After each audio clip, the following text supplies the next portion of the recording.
మా అక్క కూతురికి స్నానం చేపిస్తున్నారంటే మార్నింగ్ స్టార్ట్ అయ్యాను. కాకపోతే మార్నింగ్ టీ తాగందే మనకు మైండ్ రిలాక్స్ అవ్వదు. సో షాప్ వెళ్ళి ఒక గ్రీన్ టీ ఆర్డర్ చెప్పుకొని తాగాను. ఈ గ్రీన్ టీ ఎక్కువ డైట్ చేసే వాళ్ళైతే ప్రిఫర్ చేస్తారు. ఎందుకంటే వెయిట్ లాస్ కి అయితే చాలా యూజ్ అవుతుంది అండ్ ఇది హెల్త్ కి కూడా చాలా మంచిది. అందుకే నేను అప్పుడప్పుడు తాగుతూ ఉంటాను. మా అక్క వాళ్ళ ఇంటికి రాగానే మనకైతే చిత్రాన్నం కలిపే పని ఇచ్చారు. మనం కలిపితే మామూలుగా ఉండదు.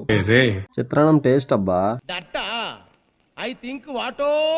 తినే మా మేనకోడలు స్నానం చేయించి కొద్దిసేపు దేవునికి ఎదురుగా చాట్లు అయితే పని పెట్టారు. ముందు ఉండేదైతే మా అక్క గాని తినైతే అడ్చేస్తుంది. ఒక మంచి డ్రెస్ లో ఉన్నప్పుడన్నా వీడియో తీయొచ్చు కదా అనేసి ఈ లోపు అన్నాలు పెట్టడం కూడా స్టార్ట్ చేశారు. మేమైతే ఫస్ట్ తినేసి తర్వాత అయితే వడ్డించాము. చాలా రోజుల తర్వాత అందరం కలుసుకున్నాం కదా, సో తినేసి అందరం స్విమ్మింగ్ పూల్ పోతే బాగుంటది అనేసి మాట్లాడుకొని స్విమ్మింగ్ పూల్ కి అయితే వచ్చేసాము. అలా స్విమ్మింగ్ పూల్ లో కొద్దిసేపు టైం స్పెండ్ చేసి ఇంటికి అయితే వచ్చేసాను. ఇంటికి రాగానే ఒక పెద్ద పంచాయతీ అయితే జరుగుతూ ఉన్నది. ఏమైందని మ్యాటర్ తెలుసుకుంటే నేనే షాక్ అయ్యాను. అసలు మ్యాటర్ ఏంటంటే మీకు ఎదురుగా స్టెప్స్ మీద కూర్చొని ఒక చిన్న పాప అయితే ఉంది కదా, తనైతే సూసైడ్ చేసుకుందాం అనుకునేదాన్ని. ఎందుకని తన్నే పోయి అడిగితే నన్ను మార్నింగ్ అన్న కొట్టాడు అండ్ ఇంట్లో వాళ్ళు నన్ను ఎవరు బాగా చూసుకోవడం లేదని రీజన్ చెప్పింది. ఈ రోజు వీడియో ఇది సబ్స్క్రైబ్ చేసుకోవడం మర్చిపోవద్దు.